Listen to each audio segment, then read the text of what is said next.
Okay.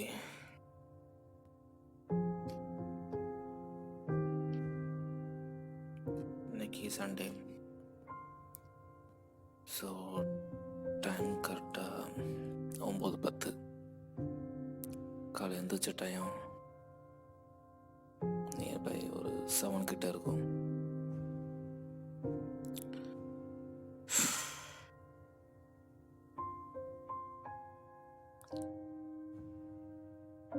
நேற்று night பண்ணணும்னு நினச்சிக்கிட்டு இருந்தேன், ரெக்கார்ட் பண்ணிட்டு படுக்குண்டு. பட் ஆனால் ஓகே, நேற்று நைட்டு பண்ணியிருந்தேன் கடமைக்கு அந்த டேயில் என்ன நடந்திருக்குமோ ஸோ அதை மட்டும் பண்ணிட்டு படுத்துருந்துருப்பேன். பட் ஆனால் எனக்கு அந்த ஒரு டாக்குமெண்டேஷன் எனக்கு பிடிக்கல.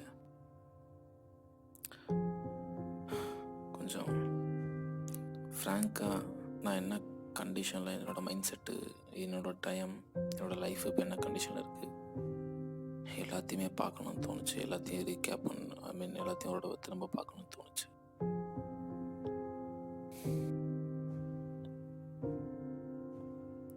லைஃப்பை வேஸ்ட் பண்ணிகிட்டே இருக்கணும்.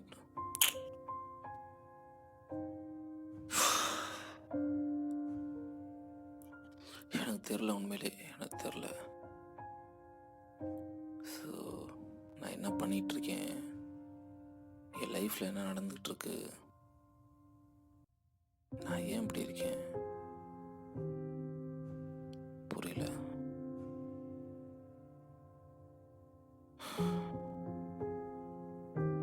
கடவுள்கிட்ட நான் கேட்ட எல்லாமே எனக்கு கொடுத்தாரு. ஒரு தனிமையான இடம் கிடைச்சிச்சு. நான் ப்ராக்டிஸ் பண்ணி பார்த்து என்னோடய திறமையை வளர்த்துக்கிற மாதிரியான ஒரு ஜாப். ஸோ நான் வந்த உடனே அகிலன் மேலே வாங்கி தந்துடுவார். ஆஃபீஸ் ஜாப் போகிறோம், அடுத்து நாம் பேஷனை ஃபாலோ பண்ண முடியாதுன்னு நினச்சி பயந்துட்டு இருந்தேன்னா இப்போ கடந்த 2 வாரத்துக்கு மேலே வெளியில் டெலிவரி பாய் வேலை தான் பார்த்துட்ருக்கேன். ஸோ டெலிவரி பாய் வேலைக்கு போகிறதுன்றது காசுக்காக ஒரு பக்கம் இருந்தாலும், நான் என்னோடய குரல், என்னோடய மைண்ட் செட்டு, என்னை பொறுத்தளவு நான் என்னென்ன எனக்கு பண்ண வேண்டியிருக்கோ அது எல்லாமே நான் ரோட்டில் தான் பண்ணி ஆனோன்றிருக்கு.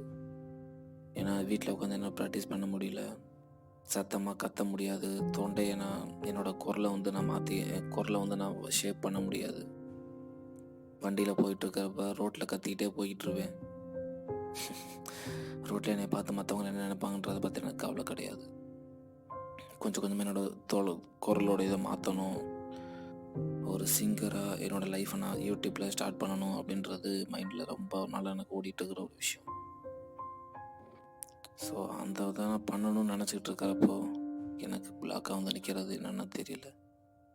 நான் எது கோழை ஆகிட்டேனான்னு தோணுது, இல்லை நான் ஏன் பயப்படுறேன், நான் ஏன் இது வரைக்கும் நான் சென்னைக்கு வந்து இப்போ 1 மாதம் கம்ப்ளீட் ஆயிடுச்சு. ஸோ 1 மாதம் கம்ப்ளீட் ஆன வரைக்கும் இப்போ வரைக்கும் ஒரு சாங் கூட நான் ரெடி பண்ணவே இல்லை.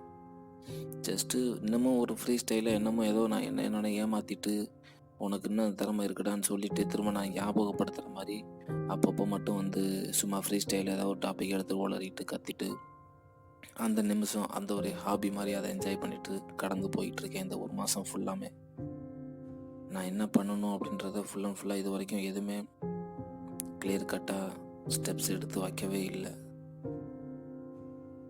யோசிச்சுட்டு தான் இருக்கேன். யோசிச்சுட்டு டயத்தை வேஸ்ட் பண்ணிவிட்டு ஓவர் திங்கிங். ஸோ ஓவர் திங்கிங்கே எனக்கான சொல்யூஷனே அதுவே கொடுக்குது. இல்லைடா நீ யோசிச்சா மட்டும்தான் லைஃப்பில் அடுத்த நாளைக்கு எதாவது பண்ண முடியுன்ற அந்த ஒரு முட்டாள்தனமான எண்ணமும் வருது. அது முட்டாள்தனமாக புத்திசாலித்தனமான்றதை நான் கண்டுபிடிக்கிறதுக்குள்ளேயே என்னோடய டயத்தோட எல்லா வேல்யூவும் வேஸ்ட்டாகிற அளவுக்கு டயத்தை போட்டு வேஸ்ட் ஆக்கிட்டு இருக்கேன்.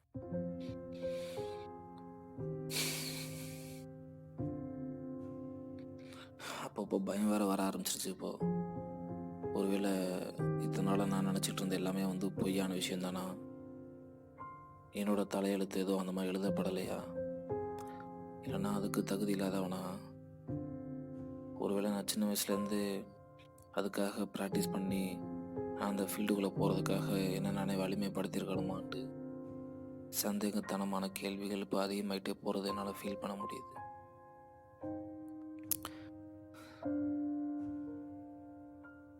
வயசு வேறு அதிகமாகிடுச்சுன்ற அந்த ஒரு 27 வயசு ஆயிடுச்சு. இனிமேல் ஏதாவது ஜாப்புக்கு எதுவும் போகலைன்னா என் லைஃப் என்ன ஆக போகுது அப்படின்ற ஒரு பயம் வேறு. என்னோட லைஃப்பை பார்த்து சந்தோஷப்படணும்னு வெயிட் பண்ணிகிட்டு இருக்கிற என்னோட அம்மா அப்பா, அவங்களுக்காகவும் இது வரைக்கும் நான் உருப்படியாக ஒரு வேலைக்கும் போகலை. அவங்க நினச்ச மாதிரி நான் வாழ்ந்து காமிக்கலை இன்னும். ஏன் அவங்கள 27 வயசு ஆயிடுச்சு. நான் யாரும் நான் இந்த மாதிரி எதுவும் சூஸ் பண்ணாமல் கரெக்டான ஒரு சராசரி மனுஷனோட வாழ்க்கையை சூஸ் பண்ணியிருந்தேன் அப்படின்னா யாரும் எப்போவும் எங்கள் அம்மாவையும் அப்பாவையும் நான் ஃப்ளைட்டில் ஏற்றி கொண்டு போயிருப்பேன். எங்கள் அப்பாவுக்கு கால் போகாமலாக இருந்திருக்கும். அப்பாவுக்கு ஆக்சிடென்ட் ஆனதுக்கு நான் தான் காரணன்ற மாதிரி போய் பார்த்தேன். அப்பாவோட ஆக்சிடென்ட்டுக்கு நான் தான் காரணன்ற மாதிரி தோணுது. நான் உருப்படியாக ஒரு வேலையை பார்த்துட்டு அப்பாவுக்கு அம்மாவுக்கும் கொஞ்சம் காசு கொடுத்துட்டு வீட்டில் உட்கார வச்சுருந்தேன் அப்படின்னா கண்டிப்பாக அப்பாவுக்கு ஆக்சிடென்ட் ஆகிருக்காது.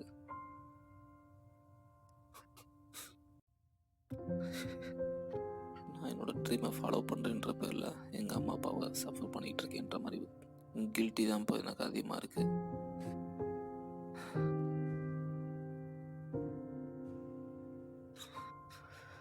என்ன பண்ண போகிறேன்னு சுத்தமாக தெரியல எனக்கு. நான் சரி என்னோட கனவு தானே இது, நான் கஷ்டப்பட்டு தானே மேலே வரணும்னு தோணுது, எனக்கு எல்லாமே தெரியுது. அது எதுவுமே பண்ணாமல் இருக்கேனே. என்ன மாதிரியான மோட்டிவேஷனால் என்ன மாதிரியான ஒரு மன அழுத்தம் அல்லது சூழ்நிலை அழுத்தம் எனக்கு கொடுத்தா என்னோட மூளையும் என்னோட மனசும் என்னோட கனவை நோக்கி ஓடுன்றது எனக்கு தெரியலையே. நான் கேட்ட எல்லாமே எனக்கு அமைஞ்சிச்சு. ரோட்டில் பார்த்துக்கிட்டு இருக்க வேலை வேணும்னு கேட்டேன். ஏன்னா அதில் மட்டும்தான் நான் என்னை இம்ப்ரூவ் பண்ண முடியும்னு எனக்கு நல்லாவே தெரியுது. எனக்கு யாரும் உதவி வரப்போகிறது கிடையாது. மற்றவங்கள்ட்ட போய் உதவி கேட்குற அளவுக்கு எனக்கு தகுதியும் கிடையாது, கையில் காசும் கிடையாது. ஸோ என்னோடய லைஃப் என்னன்றதை நான் தான் டிசைட் பண்ணி ஆகணும். டிசைட் பண்ணிட்டேன்ற நம்பிக்கையில் என்னென்ன பண்ணணுன்ற பிளானோட சென்னைக்கு வந்தேன் அப்படின்னு நினச்சிட்டு இருந்தேன். 1 மாதம் ஆயிடுச்சு இன்ன வரைக்கும். இன்னைக்கு தேதி 1. போன மாதம் 1ஆம் இந்த டைம் ஆக்சுவலாக நான் வண்டியில் வந்துட்டு இருந்தேன் சென்னைக்கு. மனசு ஃபுல்லாக நம்பிக்கை மட்டும்தான் இருந்துச்சு. நான் வேலைக்கு போவேன், வேலைக்கு போகிற வேலையை வச்சு என்னோடய லைஃப்பை மாற்ற முடியும். நான் ஒரு சின்ன வயசுலேருந்து நான் என்னை பார்த்து புல்லரிச்சு போன அந்த இசை அப்படின்ற விஷயத்தை என் வாழ்க்கைக்குள்ளே கொண்டு வர்றதுக்கு இந்த யூடியூப் எனக்கு ஹெல்ப் பண்ண போதுன்னு நினச்சிட்டு இருந்தேன். இப்போ நான் பேசிகிட்டு இருக்க இந்த டைமில் எனக்கு எல்லாமே இருக்குது. நான் நினச்ச மாதிரி ஒரு தனியான ஒரு வீடு, நான் நினச்ச மாதிரி ஒரு டெலிவரி பாய் வேலை, அதோட ஒரு மைக் என் ஃப்ரெண்டு ஆஸ்டின் கொடுத்தது, பர்த்டே விஷயம் கொடுத்துருக்கான். ஸோ நான் நினச்ச எல்லாமே என் கையில் இருக்குது. ஆனால் இன்னமும் நான் எதுவுமே பண்ணாமல் இருக்கேன். என்னடா நினச்சிக்கிட்டு இருக்கு அப்படின்னு என்னை சட்டையை பிடிச்சி சத்தம் அடிக்கணும் போல இருக்கு. என்னை பார்த்தாலே புண்ட மாதிரி உட்காந்துட்ருக்கேன். எல்லாமே வந்ததுக்கப்புறம் அந்த ஆசை கிடைக்கிற வரைக்கும் அதை நோக்கி ஓடுறதும், கிடைச்சதுக்கப்புறமேட்டுக்கு அப்படியா சரின்னு சொல்லி உட்காடுறான். அந்த மாதிரி தான் தோணுது இப்போ என்னைய பார்த்தா. ஒரு கேவலமான நாய் மாதிரி ஏன்டா அப்படி இருக்க அந்த கேள்வி மட்டும் நான் திரும்ப கேட்டுட்டு அப்படியே கிறுக்கு பூண்டனு ஏன்டா அப்படி இருக்குன்னு கேட்டு தொலைன்னு போல இருக்கு. என்கிட்ட நான் கேட்ட எல்லாமே உனக்கு இருக்கு, நீ எதிர்பார்த்த வேற விஷயம் கிடைச்சிருக்கு, அப்ப ஏன் இன்னமும் நீ எதுவுமே பண்ணாம உட்காந்துட்டு இருக்க கேனப்புண்ட மாதிரி?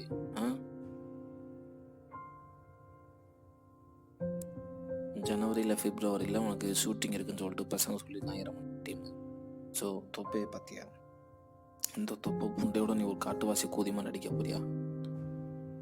உடம்பை மாற்ற வேண்டியிருக்கு, உன் குரலை மாற்ற வேண்டியிருக்கு, உன்னோட லைஃபோட பேத்தை மாற்ற வேண்டியிருக்கு. எதுவுமே மாற்றாமல் இப்படி கிறுக்கு புண்ட மாதிரி உட்காந்துக்கிட்டு இருக்க.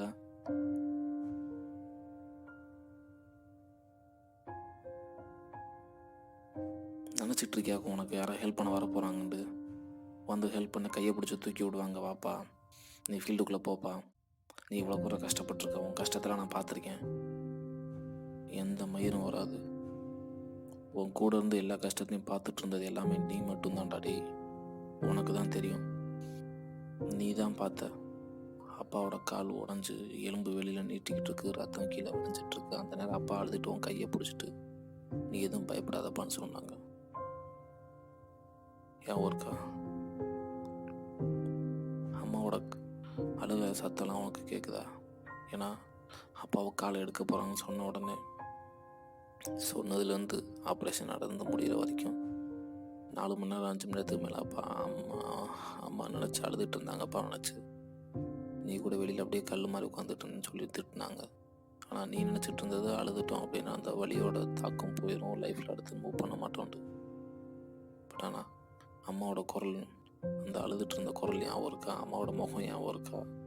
கம்பெனிக்கார பூண்டாமைங்க உன்னை நீ போன எப்படி நடத்தினன்றது ஞாபகம் இருக்கா?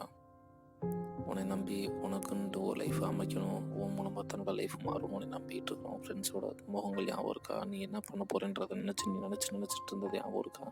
நீ என்ன பண்ணணுன்றதை பிளான் பண்ணிட்டு இருந்ததெல்லாம் ஞாபகம் இருக்கா? நீ இது வரைக்கும் ப்ராக்டிஸ் பண்ணதெல்லாம் ஞாபகம் இருக்கா? நீ என்னென்ன பண்ணிட்டு இருந்த எல்லாமே உனக்கு தானாக அமைச்சு நினச்சிட்டு இருக்கியா? உன்னை ஒரு விஷயத்தை நோக்கி கொண்டு போயிட்டு இருக்குன்றது உனக்கு புரியுது அப்படின்ற அந்த புரிதல்ன்ற விஷயம் உனக்கு மைண்டுக்குள்ளே இருக்கா? அதே அது ஞாபகம் இருக்கா உனக்கு?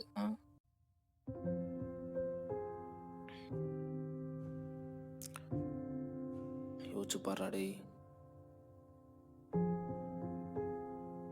இந்த ஆர்ட் இல்லாமல் உன்னால் உயிரோட வாழ முடியாது.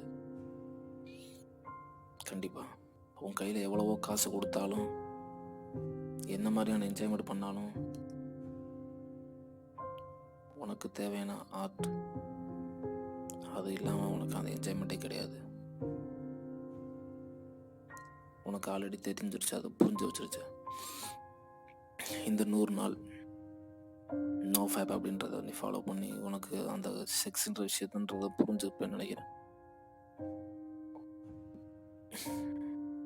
இன்னமும் நீ சராசரி மனுஷனோட வாழ்க்கைக்குள்ளே போக முடியலையே, வயசாயிடுச்சு அப்படின்னு புலம்பிட்டு இருந்தேன் அப்படின்னா புலம்பிட்டு மட்டும்தான் இருக்க போகிறேன். வயசு 27 கம்ப்ளீட் ஆயிடுச்சு. நீ எதுக்கு பயப்படுறது எனக்கு புரியல. இப்போ ஏதாவது மொக்கையான சாங் போட்டால் மற்றவங்க உன்னை பார்த்து கிண்டல் பண்ணிடுவாங்கன்னு நினைக்கிறியா? இல்லை ஜாப் எதுவும் உனக்கு இனிமேல் கிடைக்க போகிறது இல்லைன்ற நம்பிக்கை வந்துருச்சா? ஒரு விஷயத்த புரிஞ்சுக்கோ, ஜாபு நீ போனாலும் நிம்மதியாக உட்கார முடியாது உன்னால். அதை மைண்டில் வச்சுக்கோ. உன்னால் நிம்மதியாக உட்கார முடியாது, அது ஒரு லைஃப் கிடையாது அப்படின்னு உனக்கு நல்லாவே தெரியும். நீ என்ன பண்ணணும்னு நினச்சிட்டு இருக்கியோ அதை தெளிவாக பண்ணு. நீ என்ன பண்ண வேண்டி இருக்குன்னு உனக்கே தெரியும். ஸோ அதை மட்டும் கரெக்டாக ஃபாலோ பண்ணு.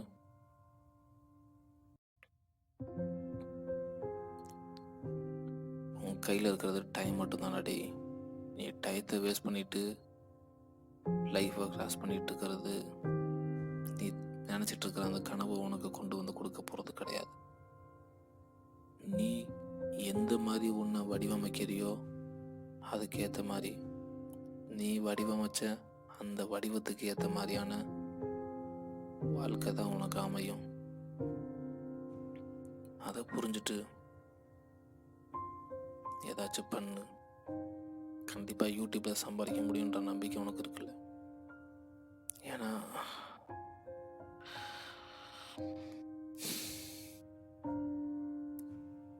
பாரு, எல்லாமே உன் கையில் தான் இருக்கு.